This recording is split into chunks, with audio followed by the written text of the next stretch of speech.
fascinating. Many of the key figures in this book and who shaped the history of our country are here with us today. And that tells another story all by itself. And that is something truly unique about Nigeria. Our ability to move beyond the past, no matter how bitter and no matter how adversarial our past relationships may have been, and to still come together. So seated amongst us here today is General Yakubu Gowon, who became Nigeria's head of state at the age of 32 and led the country for 9 years.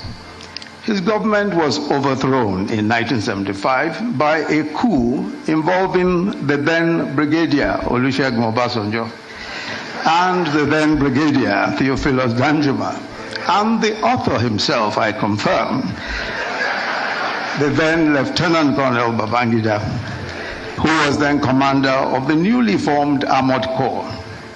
Also involved in that coup were the then Lieutenant Colonels Muhammadu Buhari, Lieutenant Colonel Sani Bello, who is here also, and Lieutenant Colonel Sani Sami.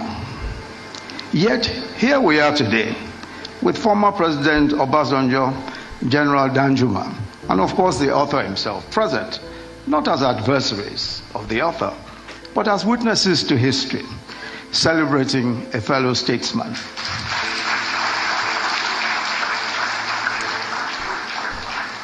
In a striking turn of fate, the author notes that it was President Obasanjo who, after the tragic assassination of General Murtala Mohammed, insisted that a young Lieutenant Colonel Babangida be appointed to the Supreme Military Council, making him its youngest member at the time.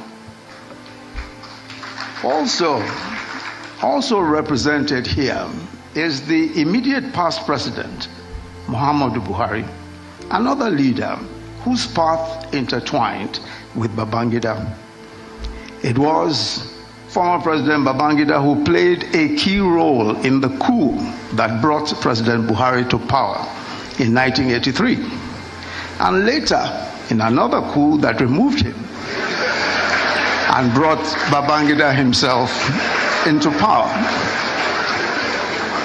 Yet today, President Buhari is represented at this occasion, celebrating the man who overthrew him and detained him for 3.5 years, his one-time old adversary, former President Babangida.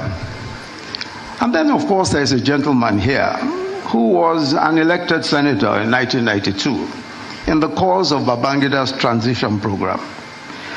When Babangida annulled the 1993 election and General Abacha took over and dissolved the Senate, that senator tried to reconstitute the Senate in resistance to the dissolution. He was detained, charged to court. He escaped into exile. Today, he is also here to celebrate with his former tormentors. But as President, Commander-in-Chief of the Armed Forces of the Federal Republic of Nigeria, President Bola Ahmed Tinubu. Eloquent delivery, Professor Yemi Osinbajo, a very powerful orator, quite smart and very intelligent. However, this conversation, this video is not about prowess and intelligence. It's about the Nigerian state, and that's my interest. That's my primary constituency. There are 5 things that you could note. Number 1, the fact that our leadership space, both the military and the democratic, the politicians, they have the same ethnic group, they have the same tribe, they have the same religion, they speak one language, they believe in the same ideology, they are together. Whether or not they're in various parties or in different political divide, the fact is they are together. Whether or not at a particular time they are separated or they are attacking each other, they are writing against each other just like Reno did, but they are together. The game is the game. And then they have one tribe. Let's keep it like that. Number 2, the second thing we understand is that this is an indication that we are recycling leadership. And when we continue to cry for the betterment of the country, The same people that have been together all of the times when we're in this mess, they are the same people putting themselves forward to become solutionists. And that's a problem. You cannot imagine as demonic as the 80s were in the history of this country, very demonic. And if you go that, and don't take my words for it, go and read the problem that we had. Okay, you can take it from the 70s, only that we couldn't manage our unity, and then we went on into that tribal war that we are here to heal from. The 80s was supposed to be a healing point, and the Chinese Revolution, for example, the phase that they are enjoying us was in the 80s, and so we don't have that. We did not have that. So those set of people that put us in this quagmire, this mess in the 80s, are the ones who presenting themselves to creating solutions to our problems. You see that we are making huge mistakes. That's true. The third thing that we must note in all of this is that no matter what these guys are saying at the moment, no matter the division that they have, they are together. They are friends. They are allies.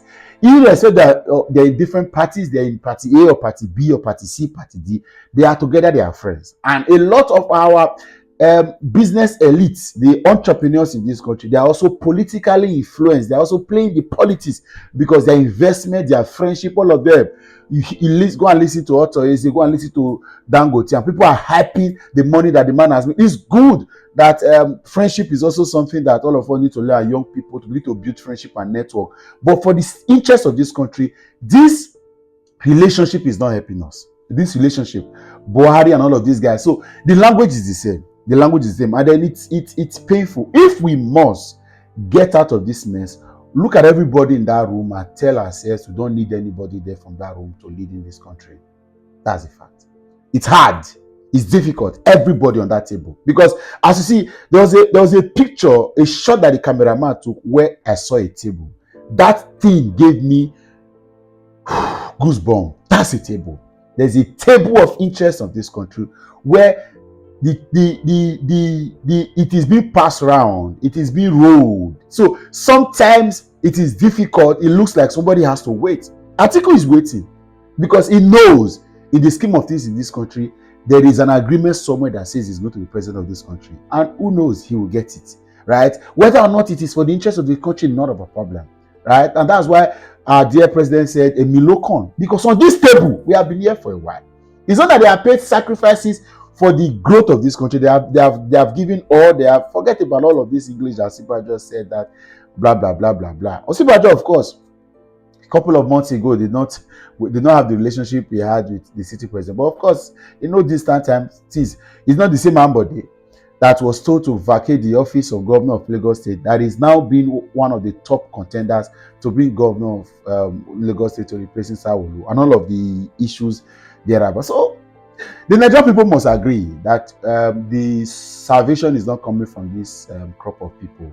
We must begin to work out. That's why I said I don't believe in 2027. And again, this particular Baba Abibi's book launch has shown to me that 2027 will not give us the answer. The Nigerian people need to sit back, allow the opposition to do whatever they want to do in 2027. They cook up a plan. And some of these plans may be very hard. Some of them will be revolutionary. Some of them will be very drastic. Some of them will be damaging to a lot of things. Some of them will be repetitively injuring some persons. But we have to cook up that plans. It may take 10 years, 15 years. Nigerian youth need to sit down and need to master that, because we are recycling leadership, and it's a very, very, very serious problem. Recycling leadership. No. I'll catch you another time.